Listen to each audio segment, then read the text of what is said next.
এখানে আরেফান নিশু, সিয়াম, সাকিব ফাটাই দিছে পুরা। আরেফান নিশুরে বইরা দিব। সেরা ভাইলেন্স ছিল এই সিনেমায়, আগের সব ফেল। জাস্ট মাথা হ্যাং হয়ে গেছে। এই মুভি 2 পার্ট না হলে ছবি পূর্ণতা পাইবো না। এইছে ভাই এমনে ভাড়াবাড়ি ছবি ভালো ভালো ভালো অস্থির অস্থির অস্থির।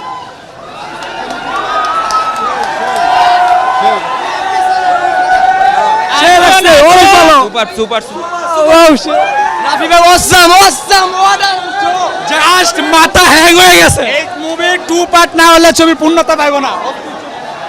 সেইছে ভাই এমনে ভাড়াবাড়ি ছবি ভালো। ফাকিও ফাকিও অনেক ভালো হয়েছে।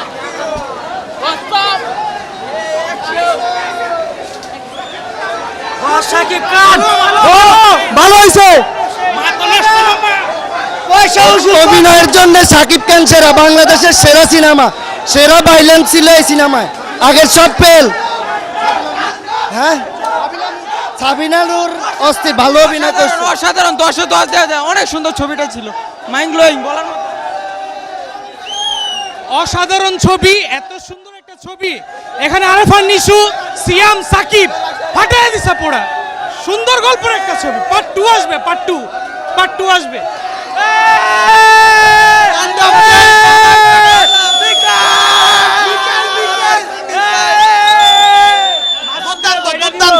ভাই মাসুদরে বইরা দিব টুতে।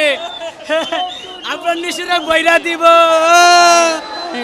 অ্যাকচুয়ালি কাহিনীটা অনেকটা মিল আছে আপনার রোলেক্সের সাথে। আসলে নিশু স্যারের যে ক্যামিওটা ছিল ওটা অনেকটা বিক্রম সিনেমার লোকেশ কনকরাজের এর সাথে অনেকটা মিল ছিল।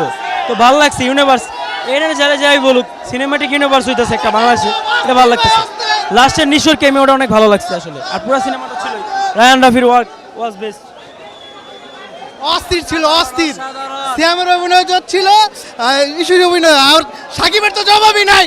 নাম্বার খুব সুন্দর হয়েছে ছবিটি। অসাধারণ, ভালো ছিল, অসাধারণ।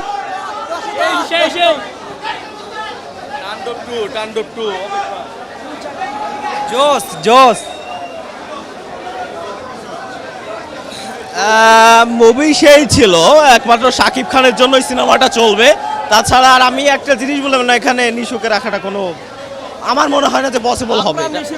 না আপনার নিশু একদম দেখাই দিছে মিকায়েল। তো দেখাই এখানে নিশুকে রাখার আমি কোনো যুক্তি খুঁজে পাচ্ছি না। সিয়ামের এন্ট্রিটা খুব ভালো ছিল, সিয়ামের এন্ট্রিটা জোস ছিল, সিয়ামের এন্ট্রিটা খুব জোস ছিল। শাকিব খানের জন্য মুভিটা চলবে, শাকিব খানের গেট আপ একদম মিকায়েল মাথা নষ্ট। সাকিব খানের লাস্ট লুকটা সেই ছিল, আফরান নিশু তো ফাটাই দিছে। অভিনয় সেরা সেরা হবে, আগামীতে 2 যদি আসে ফাটাই দিবে। বরবাদ ফেল। ভালো ছিল, অ্যাকশনটা ভালো আছে।